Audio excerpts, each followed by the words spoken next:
40 years na nga po pala itong sakura nila hapon, pero kailangan na pong putulan ng mga ibang sanga. Hello, minasang konnichiwa. Tara, samahan nyo kami today's mini vlog. Ito nga po pala yung ganap namin kahapon, March 7, 2025. Alas 2 po ng hapon, ay nagputol po kami dito ng sakura. Ito nga po palang sakura nila hapon, ay nasa 40 years na pong mahigit mga auntie. O bakit nga ba pinaputol to ng binan kong lalaki? Ito po kasing sakura nila hapon ay lumalaki na. Tapos lumalagpas na rin po yung mga ibang sanga dito sa bukid. Sabi nga po sa akin ng binan kong lalaki, dati pa daw po nagre-reklamo yung may-ari ng bukid. Kapag may nakatanim po kasi ditong palay ay hindi po nasisinagan ng araw. Dahil nga po may mga nakaharang na dahon. Sobrang nakakahinayang, ayaw po sanang putulin ni Uncle yung hapon, kaso nga lang wala na pong magagawa. Ito nga po palang cherry blossom ang nagtanim dito. Ay yung tatay po ng binan kong lalaki. Sobrang tagal na nga po nitong puno na to, hindi pa ako asawa ni hapon, ay meron na. Kapag winter, ay ganito nga po yung itsura ng puno, wala pong mga dahon. Tapos kapag spring naman po, mga bandang April, ay nagkakaroon na po to ng mga bulaklak. Sobrang ganda po ng cherry blossom, ipapakita ko po yan sa inyo kapag namulaklak na. Habang nagpuputol po si Uncle yung hapon, kami naman po ay nilalagay namin sa gilid yung mga naputol. Si Kenshi naman po at si mother-in-law ay tumutulong din.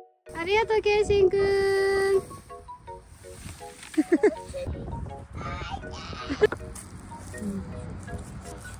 Yasashi dyan! Bait naman ng anak ko. Tinutulungan niya kami. Nagputol nga rin po pala ako ng sanga ng sakura kanina, kaso nga lang po hindi ko na-videohan. Ito nga po ako umakyat kanina mga auntie sa may hagdanan. Nginginig nga po yung pa ako kanina habang nagpuputol po ako ng sakura. Paano naman po kasi gumagalaw po yung hagdanan.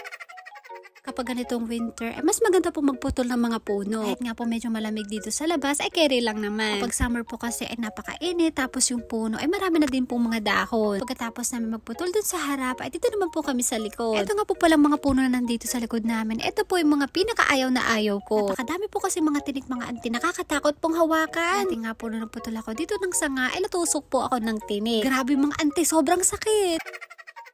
Kung napapanood nyo po yung mga dating mini vlog ko, summer po, ay dito po ako nagtatanim ng mga ibang gulay. Kaya ng sitaw, sigarilyas, kamote, at marami pang iba. Well, isang buwan na lang po mga auntie, malapit na po tayo magtanim ulit ng mga gulay. Sobrang excited na nga po ako na magtanim ulit. Ito nga po palang maliit na chinso na gamit po ni Uncle yung hapon, ay nirentahan lang po yan. Nagmamadali po tong asawa ko para madami daw kaming maputo. Mag-alas 4 na nga po ito ng hapon mga auntie, kaya medyo nalalamig na rin po ako. Sa pagputol nga po pala ng mga puno, ay bali salitan po kami ni Uncle yung hapon. Dapat sana puputulin po namin lahat ng mga puno na to, kaso nga lang po nilalamig na kami. Tapos may oras din po yung chinso na nirentahan po ni Uncle yung hapon. So eto na nga po yung itsura ng sakura namin mga auntie. Nabawasan lang po yan ng 3 sanga. May mabasa na naman ako sa comment section na bawal magputol ng sanga ng sakura. Kapag sa public po ay bawal po talaga magputol o kaya naman kumuha ng bulaklak ng sakura. Pero dahil po kila Uncle yung hapon yung sakura, kaya okay lang po magputol o kaya naman kumuha ng bulaklak. Kapag sa public at hindi po sa inyo, talagang bawal po mga auntie. Sa mga hindi nga po pala nakakaalam, ang ibig sabihin po ng sakura ay cherry blossom. Yung ginamit nga po pala namin chainsaw kanina ay sinoli na po ni Uncle yung hapon. Pagkatapos po namin yung isoli ay nag-grocery muna kami. So ito na nga po mga auntie, pagkatapos namin mag-grocery ay umuwi na rin po kami kaagad ng bahay. Agad na nga rin po kami nagasikaso para makapagluto na po kami ng hapunan. Nagutom na po tong auntie nyo.